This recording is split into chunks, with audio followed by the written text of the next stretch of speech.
ढेर सना कोई बेजे माथा रे चोलिए पतान दे हम काटा रे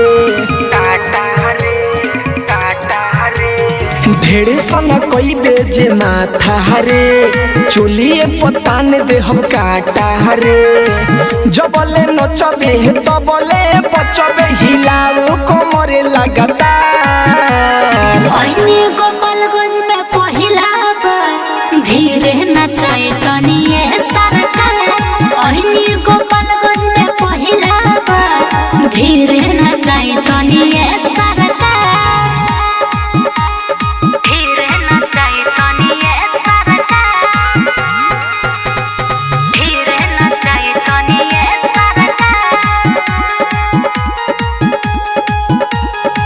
नाचे में कमी जनी करू रे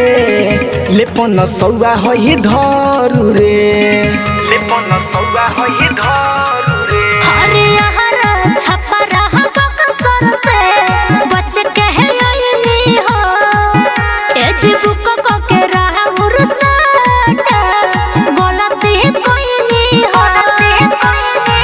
तोरा पीछे पगलाई लबाटे सुरे सुगनिया सिवान गोपालगंज में पहिला धीरे नचाए तनिए सरकार गोपालगंज में पहिला धीरे नचाए तनिए सरकार धीरे नचाए तनिए सरकार धीरे नचाए तनिए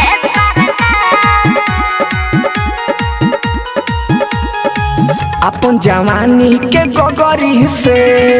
पानी पिया द तू सगरी के पानी पिया द तू सगरी के अरे रोहित जी